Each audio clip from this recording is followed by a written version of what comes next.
60 வயசு தாண்டும்போது நம்ம உடம்புல நிறைய மாற்றங்கள் வரும் இல்லையா? அதுல ரொம்ப முக்கியமான ஒண்ணுதான் இந்த கொலஸ்ட்ரால் பிரச்சனை.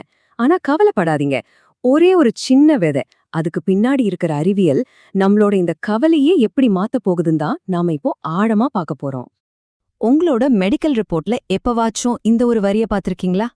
LDL cholesterol very high. இத பார்த்ததும் ஒரு செகண்ட் குண்டு நின்னு போன மாதிரி ஒரு ஃபீலிங் வந்திருக்கா? நம்மள பல பேருக்கு இது ஒரு பயத்தை உண்டாக்குற வரிதாங்க.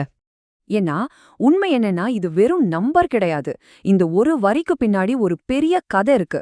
நம்மளோட லைஃப் ஸ்டைல், நம்மளோட எதிர்காலம், இது எல்லாத்தையும் பத்தின ஒரு முக்கியமான சிக்னல் இது. ஆமாங்க, இது நம்ம இதயத்துக்கு வர்ற ஒரு சைலண்ட் வார்னிங்.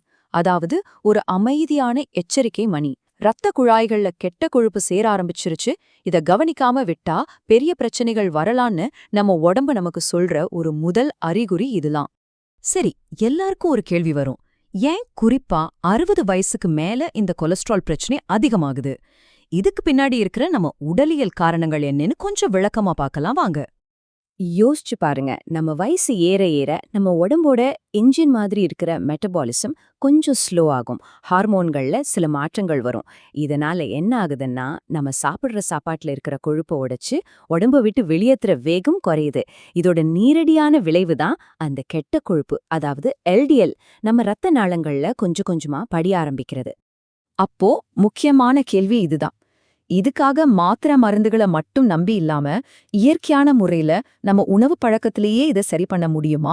அதுக்கு ஏதாவது வழி இருக்கா? நிச்சயமா இருக்கு. அதுக்கான தீர்வு நாம எதிர்பார்க்காத ஒரு இடத்துல ஒரே ஒரு சின்ன விதையோட அபாரமான சக்திக்குள்ள ஒளிஞ்சிருக்கு. ஒரு அன்எக்ஸ்பெக்டட் ஹீரோ மாதிரி. அந்த ஹீரோ வேற யாரும் இல்ல, நம்ம ஆளி விதை தான். இங்கிலீஷ்ல இத ஃபிளாக்ஸ் சீட்ஸ்னு சொல்வாங்க.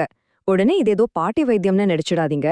ஏகப்பட்ட அறிவியல் ஆய்வுகள் இந்த சின்ன விதையோட மகத்துவத்தை ரொம்ப தெளிவா நிரூபிச்சிருக்கு. சரி, அப்படி என்னதான் அறிவியல் இந்த ஆளி விதைக்குள்ள இருக்கு? இது எப்படி வேலை செய்யுது? வாங்க, இதோட 3 முக்கியமான சூப்பர் பவர்ஸ் பத்தி ஒன்னா டீட்டெயிலா பார்க்கலாம். இதோட super power omega 3 fatty acids. இது ஒரு வகையான நல்ல கொழுப்பு. இதோட முக்கியமான வேலை என்னன்னா, நம்ம உடம்புக்குள்ள ஏற்படுற சின்ன சின்ன பாதிப்புகளால வர்ற வீக்கம், அதாவது இன்ஃப்ளமேஷனை குறைக்கிறது தான். இப்ப பாருங்க, நம்ம ரத்த குழாய்கள் ஒரு பைப் மாதிரி. அதுல இன்ஃப்ளமேஷன் இருந்தா அந்த பைப்போட உள்பக்கம் சுரசுரப்பாயிடும். அப்போ கெட்ட கொழுப்பு ரொம்ப ஈஸியா அங்க போய் ஒட்டிக்கும். ஆனா ஒமேகா 3 இந்த இன்ஃப்ளமேஷனை சரி பண்ணும்போது அந்த பைப் மறுபடியும் வழவழப்பா மாறிடும். அதனால கொழுப்பு படியறதுக்கான வாய்ப்பே இல்லாம போயிடுது. இதுதான் இதோட முதல் மற்றும் முக்கியமான வேலை. இப்போ 2வது சூப்பர் பவர், அதுதான் கரையக்கூடிய நார்ச்சத்து, அதாவது சால்யூபிள் ஃபைபர். இதோட ஸ்பெஷாலிட்டி என்னன்னா, இது தண்ணியோட சேர்ந்த உடனே ஒரு மாதிரி ஜெல் மாதிரி மாறிடும். அந்த ஜெல் ஒரு மேஜிக் மாதிரி வேலை செய்யும். எப்படி ஒரு ஸ்பாஞ்ச தண்ணிய உறிஞ்சி எடுக்குதோ அதே மாதிரி இந்த ஜெல் நம்ம குடலுக்குள்ள இருக்கிற கெட்ட கொழுப்பு எல்லாத்தையும் அப்படியே பிடிச்சு உடம்ப விட்டு வெளியே தள்ளிடும்.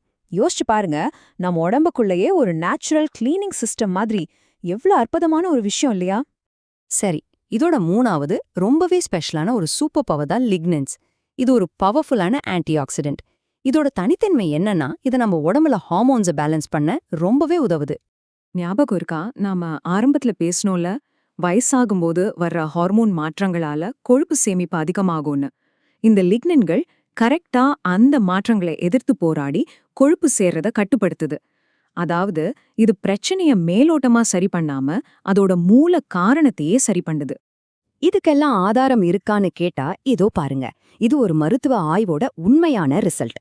ஆளி விதை சாப்பிடுறதுக்கு முன்னாடி இருந்த எல்டிஎல் கொலஸ்ட்ரால் அளவையும் தொடர்ந்து 12 வாரம் சரியா சாப்பிட்டதுக்கு அப்புறம் இருந்த அளவையும் பாருங்க. அந்த வித்தியாசம் எவ்வளவு பெருசுன்னும் உங்களுக்கே தெரியும். அறிவியல் இத ரொம்ப தெளிவா நிரூபிக்குது. ஓகே, இதுக்கு பின்னாடி இருக்கிற அறிவியலை இப்ப நல்லா புரிஞ்சுக்கிட்டோம். அடுத்து இதை எப்படி நம்ம அன்றாட வாழ்க்கையில ஒரு ரொம்ப சிம்பிளான பழக்கமா மாத்துறதுன்னு பார்க்கலாம். இங்க ஒரு ரொம்ப ரொம்ப முக்கியமான விஷயத்த நீங்க கவனிக்கணும்.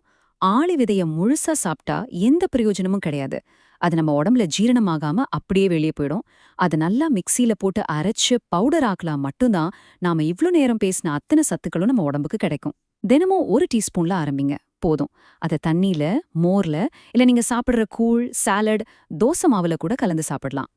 கடைசியா சில முக்கியமான எச்சரிக்கைகள். திரும்பவும் சொல்றேன், விதைங்களை முழுசா சாப்பிடவே கூடாது. ஆரம்பத்துல கொஞ்சமா எடுத்து பாருங்க. அதிகமா சாப்பிட்டா சில பேருக்கு செரிமான பிரச்சனை வர வாய்ப்பிருக்கு. ரொம்ப முக்கியமா நீங்க சர்க்கரைக்கோ பிபிக்கோ வேற ஏதாவது மருந்து மாத்திரை எடுக்கிறவங்களா இருந்தா இதை ஆரம்பிக்கிறதுக்கு முன்னாடி உங்க டாக்டர் கிட்ட ஒரு வார்த்தை கன்சல்ட் பண்ணிக்கிறது எப்பவுமே ரொம்ப நல்லது.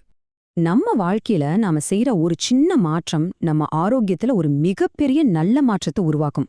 ஆளிவித அதுக்கு ஒரு சிறந்த உதாரணம். ஞாபகம் வச்சுக்கோங்க, இது ஏதோ மேஜிக் இல்ல, இது பியோர் சயின்ஸ். இந்த ஒரே ஒரு சின்ன விதைய உங்க வாழ்க்கையில சேர்த்து உங்க இதயத்தோட ஆரோக்கியத்தை உங்க கையில எடுக்க நீங்க தயாரா? இந்த முடிவு உங்க கையில தாங்க இருக்கு.